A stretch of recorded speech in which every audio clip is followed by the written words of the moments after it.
വിശിഷ്യ തിരുവിതാംകൂറിന്റെ തലസ്ഥാനമെന്ന നിലയിലും അഭിവൃദ്ധി പ്രാപിച്ച വ്യാപാര കേന്ദ്രമെന്ന നിലയിലും തിരുവനന്തപുരത്തിന് ദീർഘവും സമ്പന്നവുമായ ചരിത്രമുണ്ട്.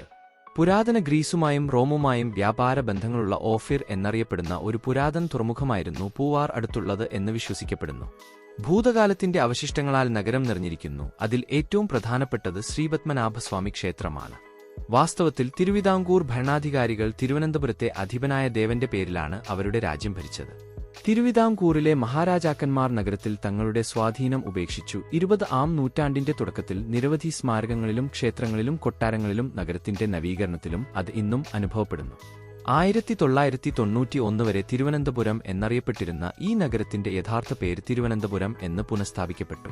പുരാതന കാലം മുതൽ തിരുവനന്തപുരം നഗരത്തിന്റെ വേരുകളുമായി അന്തർലീനമായി ബന്ധപ്പെട്ടിരിക്കുന്ന ശ്രീപത്മനാഭസ്വാമി ക്ഷേത്രത്തിന്റെ ആസ്ഥാനമാണ്. ഈ പ്രദേശം ഭരിച്ചിരുന്ന ആദ്യകാല രാജവംശം ദക്ഷിണേന്ത്യയിലെ ക്ലാസിക്കൽ സംഘയുഗത്തിൽ ഭരിച്ചിരുന്ന ആയമാരായിരുന്നു. പശ്ചിമേഷ്യയുമായും ഗ്രീക്കുകാരുമായും വ്യാപാരം മൂലം അഭിവൃദ്ധി പ്രാപിച്ച ചേരന്മാർ അവരെ പിന്തുടർന്നു. 12-ാം നൂറ്റാണ്ടിൽ ഉടലെടുത്ത വേണാട് 16-ാം നൂറ്റാണ്ട് വരെ ഇവിടെ നിലനിന്നിരുന്നു. വ്യാപാരം പുരോഗമിക്കുകയും തിരുവനന്തപുരത്തിന്റെ പ്രാധാന്യം വളരുകയും ചെയ്തു. 18-ാം നൂറ്റാണ്ടിൽ മാർത്താണ്ഡവർമ്മയുടെ സ്ഥാനാരോഹണത്തോടെ വേണാട് ഹൗസ് ഓഫ് ട്രാവൻകൂറുമായി ക്രമേണ ലയിച്ചു. 1706 മുതൽ 1786 വരെ ആറ്റിങ്ങൽ മുതൽ കന്യാകുമാരി വരെ മാത്രം വ്യാപിച്ചിരുന്ന തിരുവിതാംകൂറിനെ രൂപാന്തരപ്പെടുത്തി മാർത്താണ്ഡവർമ്മ ഭരിച്ചു. അധികാരത്തിലിരുന്ന ഫ്യൂഡൽ പ്രഭുക്കന്മാരെ അദ്ദേഹം തകർത്തു. രാജ്യത്തിന്റെ സൈന്യത്തെ നവീകരിക്കുകയും നാവികസേനയെ ശക്തിപ്പെടുത്തുകയും ചെയ്തു.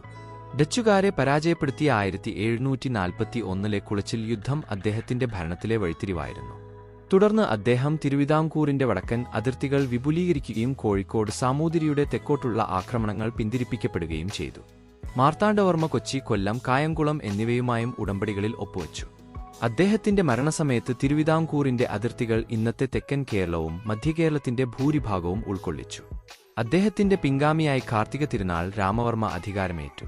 തിരുവനന്തപുരത്ത് മാർത്താണ്ഡവർമ്മയുടെ സ്വാധീനം വളരെക്കാലം നീണ്ടുനിന്നിരുന്നു. അദ്ദേഹം പത്മനാഭപുരത്ത് നിന്ന് തലസ്ഥാനം അന്തപുരി നഗരത്തിലേക്ക് മാറ്റുകയും തകർന്നുകിടന്ന ശ്രീപത്മനാഭസ്വാമി ക്ഷേത്രം പുനർനിർമ്മിക്കുകയും ചെയ്തു. നിരവധി പുതിയ ചടങ്ങുകൾ തുടക്കം കുറിക്കുകയും ഒടുവിൽ 1759 രാജ്യം തന്നെ പത്മനാഭസ്വാമിക്ക് സമർപ്പിക്കുകയും ചെയ്തു. തിരുവനന്തപുരം വലിയൊരു സാംസ്കാരിക കേന്ദ്രമായി തുടർന്നും മാറുകയായിരുന്നു. ഈസ്റ്റ് ഇന്ത്യാ കമ്പനി 1684 വർക്കലയ്ക്കടുത്തു കേരളത്തിലെ ആദ്യത്തെ കോട്ട സ്ഥാപിച്ചു. വ്യാപാര ഇളവുകൾക്കായുള്ള വിലപേശൽ ഒരു പ്രാദേശിക ശക്തിയെ മറ്റൊന്നിനെതിരെ പിന്തുണയ്ക്കുന്നതിനൊപ്പം കൂട്ടിച്ചേർത്തു. ടിപ്പു സുൽത്താന്റെ സേനയുടെ ആക്രമണത്തിനും അവരുടെ പിൻവാങ്ങലിനും ശേഷം രാമവർമ്മയുടെ കീഴിലുള്ള തിരുവിതാംകൂർ 1795 ഈസ്റ്റ് ഇന്ത്യാ കമ്പനിയുമായി ഒരു ഉടമ്പടി ഒപ്പുവച്ചു.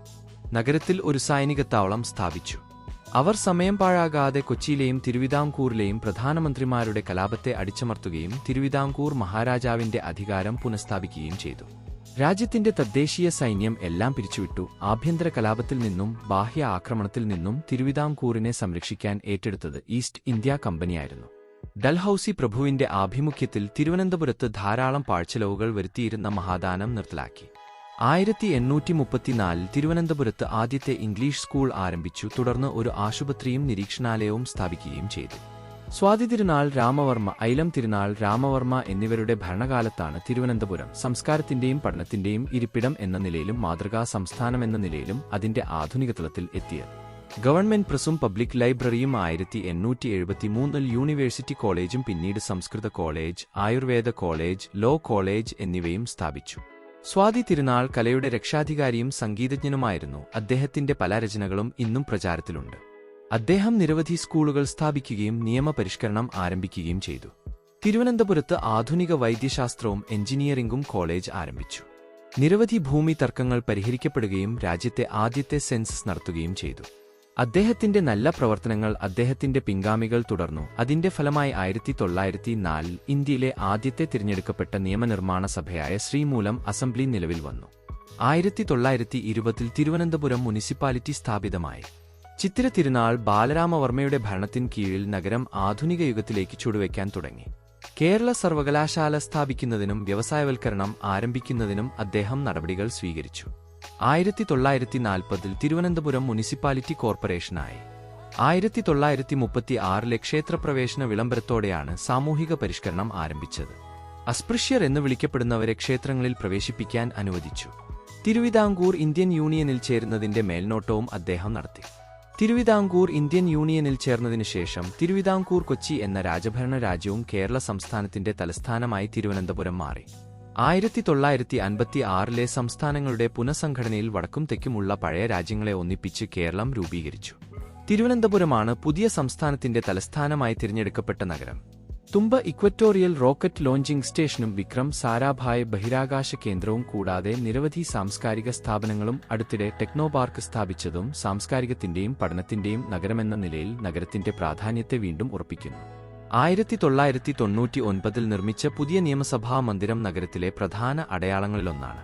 പരമ്പരാഗത കേരളീയ വാസ്തുവിദ്യയുടെ ഘടകങ്ങളുള്ള 5 നിലകളുള്ള സമുച്ചയമാണിത്.